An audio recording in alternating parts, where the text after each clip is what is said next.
Oui, mesdames et messieurs, la victoire est possible.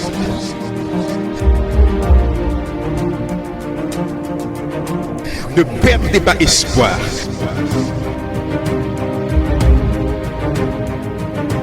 Nous continuons d'avancer. La vie vous met à genoux, mais refusez de rester au sol. Il est vivant. Il est vivant. Il est vivant.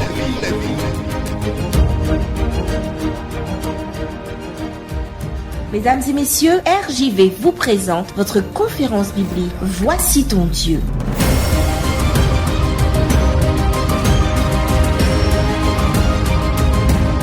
Il est vivant.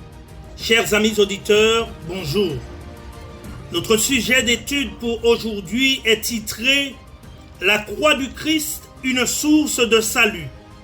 Et nos textes de base pour cette étude sont tirés de l'Évangile selon Matthieu, Luc et Jean. Je vous invite, chers amis auditeurs, à écouter et à revivre dans votre esprit l'histoire de la croix comme si vous y étiez.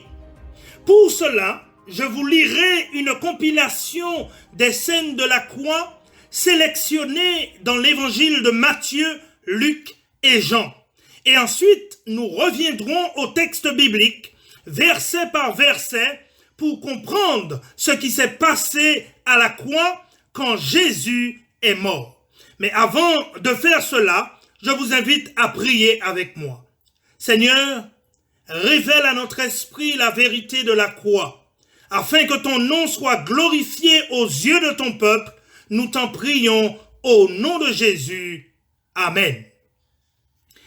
La Bible dit, chers amis auditeurs, que c'était la 3e heure, quand ils crucifièrent Jésus. Quand ils sont arrivés au lieu appelé Crâne, là, ils le crucifièrent avec 2 malfaiteurs, l'un à sa droite et l'autre à sa gauche.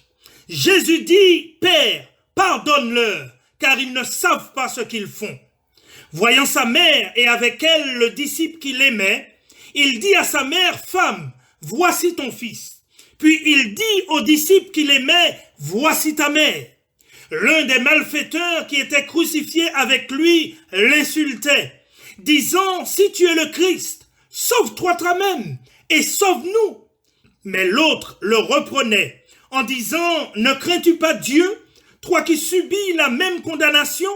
Pour nous, c'est justice, car nous recevons ce que méritaient nos crimes. Mais celui-ci n'a rien fait de mal. » Et il dit à Jésus, « Seigneur, souviens-toi de moi quand tu viendras dans ton règne. » Jésus lui répondit, « Je te le dis en vérité, aujourd'hui tu seras avec moi dans le paradis. » Et vers la 9e heure, Jésus s'écria d'une voix forte, « Eli, Eli, lama sabachthani » ce qui signifie « Mon Dieu, pourquoi m'as-tu abandonné ?» Après cela, Jésus, qui savait que tout était déjà consommé, dit afin que l'écriture fût accomplie, « J'ai soif. » Il y avait là un vase plein de vinaigre. Les soldats en remplirent une éponge et l'ayant fixé à une branche d'hysope, ils l'approchèrent de sa bouche. Quand Jésus eut pris le vinaigre, il dit « Tout est accompli » et baissant la tête, il rendit l'esprit. L'histoire de la croix que vous venez de vivre dans votre esprit, chers amis auditeurs, nous révèle qu'avant de rendre l'esprit, Jésus prononça cette dernière parole d'amour et de pardon. La Bible dit que lorsque Jésus fut crucifié, le grand prêtre était sur le point d'offrir le sacrifice du soir, sacrifice préfigurant la mort du Messie, annoncé par Dieu à Adam et Ève dans Genèse 3, le verset 15.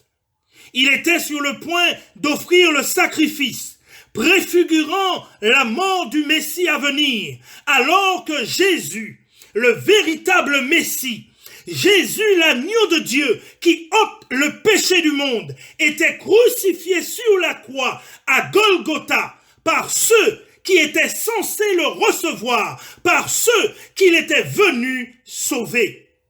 La Bible dit, chers amis auditeurs, que selon l'évangile de Luc, au chapitre 23, le verset 34, qu'alors qu'ils étaient en train de le crucifier, Jésus prononça sa première parole d'amour et de pardon sur la croix. Il cria d'une voix forte et dit, « Père, pardonne-leur, car ils ne savent pas ce qu'ils font. » Réalisez avec moi, chers amis auditeurs, alors que nous revivons cela dans notre esprit, ce qui s'est réellement passé à la croix. Ils étaient en train de crucifier le Messie. Ils étaient en train de crucifier Jésus, l'agneau de Dieu qui ôte le péché du monde sans le savoir. D'où le premier cri d'amour et de pardon prononcé par Jésus sur la croix, « Père, pardonne-leur, car ils ne savent ce qu'ils font. » Même sur la croix, Jésus a intercédé pour ceux qui le clouaient sur le bois. Cette manifestation d'amour et de pardon, chers amis auditeurs, me permet de vous dire que Dieu voit votre situation. Vous êtes peut-être en train de passer par une situation difficile à l'heure où je vous parle. Vous êtes peut-être en train de vivre quelque chose qui va vous conduire loin de Dieu et vous ne le savez pas. À la croix, la déclaration du Christ, « Père, pardonne-leur, car ils ne savent ce qu'ils font » était aussi pour vous. Cette déclaration était aussi pour moi. À la croix, en prononçant ce premier cri, Jésus, chers amis, a ouvert une porte de salut pour tous ceux et toutes celles qui, à travers les âges, l'accepteraient comme leur Seigneur et Sauveur personnel. L'histoire de la croix continue. Et la Bible dit dans l'évangile de Jean au chapitre 19, le verset 26, qu'en regardant la foule, Jésus, voyant sa mère et auprès d'elle le disciple qu'il aimait, va faire sa deuxième et troisième déclaration. Il va dire au verset 26 de Jean 19, « Femme, voici ton fils. » Et au disciple qu'il aimait, il va dire, « Fils, voici ta mère. » En dirigeant les regards de Marie vers Jean, le disciple qu'il aimait, et les regards de Jean vers Marie, Jésus, chers amis, sur la croix, ouvrait les portes de la miséricorde divine, non seulement pour Marie, mais pour tous ceux et toutes celles qui, comme Marie, se sentiraient délaissés et abandonnés par un être cher que la mort emporterait soudainement. Par sa mort sur la croix, Jésus a ouvert les portes de la miséricorde divine pour tous ceux et toutes celles qui ont perdu un être cher, leur disant « Prends courage mon fils, prends courage ma fille. Tu as toujours un Père dans les cieux qui t'aime et qui ne t'abandonnera jamais. » L'histoire de la croix continue et la Bible dit dans l'évangile de Luc au chapitre 23, les versets 39 à 43, qu'après avoir confié sa mère à Jean, quelque chose se passa à la croix et poussa Jésus à prononcer sa quatrième parole. La Bible dit, l'un des malfaiteurs, crucifié l'injuriait, disant, n'es-tu pas le Christ? Sauve-toi toi-même et sauve-nous. Mais l'autre le reprenait en disant, ne crains-tu pas Dieu, toi qui subis la même condamnation? Pour nous c'est justice, car nous recevons ce qu'ont mérité nos crimes, mais celui-ci n'a rien fait de mal. Et il dit à Jésus, souviens-toi de moi quand tu viendras dans ton règne.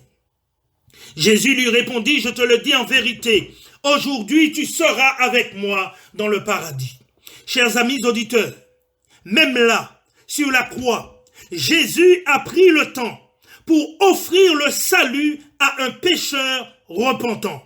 Jésus sur la croix a promis ce jour-là au larron repentant qu'il sera avec lui dans le paradis au jour de la résurrection. Il le lui a promis parce qu'il avait placé sa confiance en lui. Il le lui a promis parce qu'il a cru qu'il était le Fils de Dieu. Cette promesse, chers amis auditeurs, est encore valable aujourd'hui pour tous ceux et toutes celles qui placent leur confiance en Jésus et croient qu'il est la solution de Dieu à leurs problèmes de péché et aux problèmes de notre monde. Matthieu, au 27e chapitre de son évangile, au verset 46, nous dit que c'était la 9e heure quand Jésus prononça sa 5e parole. Et vers la 9e heure, Jésus s'écria d'une voix forte, « Eli, Eli, lama sabachthani » c'est-à-dire, mon Dieu, pourquoi m'as-tu abandonné ?» Il me semble, chers amis auditeurs, qu'à l'ouïe de ce cri prononcé par le Christ, que le péché apporte une séparation entre Dieu et nous. À cause du péché, quand le temps vient pour accepter Jésus comme notre sauveur personnel, parfois la séparation a lieu entre parents et enfants, entre mari et femme, entre copains et copines. À cause du péché, quand le temps vient pour servir Dieu, parfois la séparation a lieu entre nous et notre patron. À cause du péché, quand le temps vient pour faire la volonté de Dieu, parfois, même au sein de l'Église, la séparation se produit entre les croyants. Le péché, il est vrai, a amené une séparation entre Dieu et l'humanité depuis son entrée dans notre monde. Mais je voudrais vous dire, chers amis auditeurs, qu'il y a encore de l'espoir en Jésus. La séparation apportée par le péché entre Dieu et nous, quand il est entré de notre monde et dans nos vies, peut être stoppée aujourd'hui. Parce que Jésus a connu à la croix la séparation d'avec le Père, pour que vous et moi aujourd'hui soyons réconciliés avec Dieu grâce à son sang qui a coulé à Golgotha. À ce stade de notre récit de la croix, Jean dans son évangile nous dit que la séparation d'avec le Père sur la croix était si douloureuse que Jésus poussa son 6e cri. Cela nous est rapporté dans l'évangile de Jean au chapitre 19, le verset 28 et 27. La parole de Dieu déclare, après cela, Jésus qui savait que tout était déjà consommé, dit afin que l'écriture fût accomplie, j'ai soif. Il y avait là un vase plein de vinaigre. Les soldats en remplirent une éponge et l'ayant fixée à une branche d'hysope, ils l'approchèrent de sa bouche.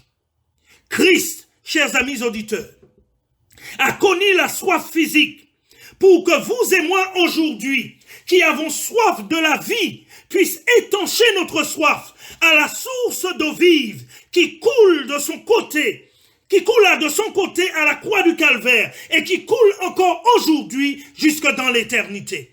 Il a connu la soif physique afin de nous assurer un accès direct au Père. Jean poursuit son rapport et il dit au 30e verset du chapitre 19 que lorsque Jésus eut pris le vinaigre, il poussa un dernier cri et dit « Tout est accompli » et baissant la tête, il rendit l'esprit. Ce dernier cri, chers amis auditeurs, « Tout est accompli » est l'assurance que notre salut a été payé par le sang de Jésus versé à Golgotha. Ce cri « Tout est accompli » était et sera pour l'éternité le sang de la défaite définitive de Satan et de ses anges. Ce cri « Tout est accompli » est aussi pour vous et moi qui vivons aujourd'hui le signe que Satan et le péché n'ont plus de pouvoir sur nous par le sang de Jésus qui a coulé à Golgotha pour notre salut.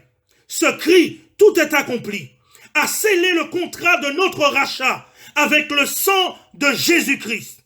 Aujourd'hui, chers amis auditeurs, le Seigneur vous invite à accepter les bénéfices du sang de Jésus versé pour vous et moi à Golgotha. Alors que vous considérez dans votre cœur l'offre de salut qui vous est offerte et prenez une décision devant Dieu, je vous invite là où vous êtes à prier avec moi. Éternel, notre Dieu et notre Père, nous remettons une fois de plus nos vies entre tes mains.